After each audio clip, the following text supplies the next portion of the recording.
Selebriti sekaligus politikus Krisdayanti bikin netizen heboh setelah bocorin gaji dia sebagai anggota DPR RI. Hashtag DPR makan gaji buta bahkan sampai trending di Twitter.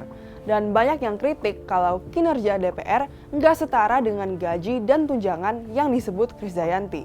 Berapa sih gaji anggota DPR menurut Krisdayanti? Terus gimana respons politikus lainnya? Kita akan bahas di program Quick Insight. Topik gaji dan tunjangan anggota DPR terbongkar pas Krisdayanti lagi diwawancara di YouTube Akbar Faisal. Mereka lagi ngomongin soal usulan fasilitas khusus bagi anggota DPR yang kena COVID. Krisdayanti bilang ia nggak setuju, berhubung anggota DPR udah banyak dapat tunjangan dari uang rakyat. Menurut rinciannya, setiap tanggal 1, anggota DPR dapat gaji pokok 16 juta rupiah. Terus tanggal 5 dapat lagi tunjangan 59 juta rupiah. Lalu Akbar nanya lagi, 59 juta itu tunjangan-tunjangan, komunikasi, segala macam, terus yang lainnya? Krisdayanti jawab kalau ia sebagai wakil rakyat terima dana aspirasi 450 juta sebanyak 5 kali dalam setahun. Perlu diketahui, dana aspirasi atau usulan program pembangunan daerah pemilihan adalah dana yang dipakai untuk kepentingan masyarakat yang mengharapkan bantuan dari para wakilnya di DPR. Lalu, Krisdayanti bilang dana untuk kunjungan dapil atau daerah pemilihan yang diterima sebesar 140 juta rupiah sebanyak 8 kali setahun. Ini yang bikin kontroversi. Mantan anggota DPR RI, Erik Satria Wardana, bilang kalau pas ia masih jadi anggota dewan, ada beberapa rekannya yang jarang turun ke daerah, tapi tetap dapat tunjangan.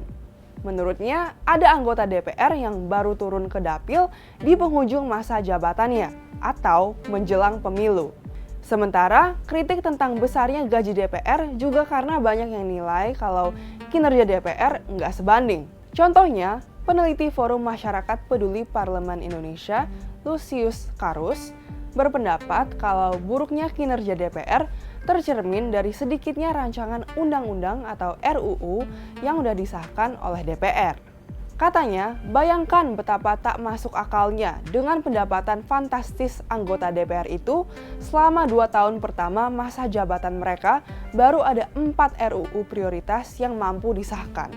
Selain itu, Lucius melanjutkan, besarnya pendapatan anggota DPR juga mencerminkan minimnya sensitivitas anggota dewan kepada masyarakat.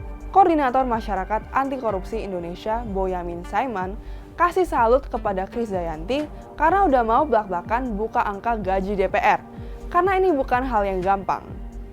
Katanya, Boyamin udah sempet tanya-tanya soal gaji DPR ke teman-temannya yang ada di DPR. Tapi jawabannya nggak ada yang sama. Katanya, dalam tanda kutip, berusaha seperti tidak mau terus terang. Lalu Krisdayanti juga dapat pujian dari mantan Menteri Pemuda dan Olahraga yang juga dulunya mantan Wakil Ketua Umum Partai Demokrat, Roy Suryo. Di akun Twitternya, Roy nge-tweet, menunjukkan transparansi anggota DPR menarik diwebinarkan. Sementara, Wakil Ketua DPR RI Sufmi Dasko Ahmad meminta perkataan Krisdayanti jangan dipolitisasi seolah-olah anggota DPR nutupin pendapatan mereka.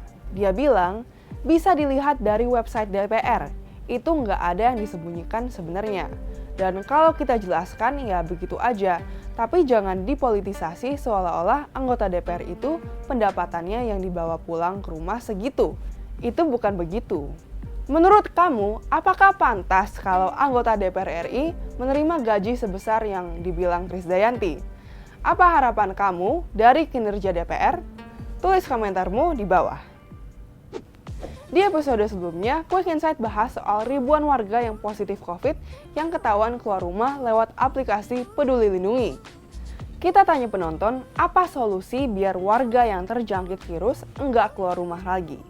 Gendats di Instagram komentar, susah, yang terjangkit aja diem-diem. Yang nggak percaya COVID juga banyak. Jangan lupa untuk tulis komentarmu minggu ini, dan kalau kamu suka video ini, jangan lupa buat like, follow, dan subscribe.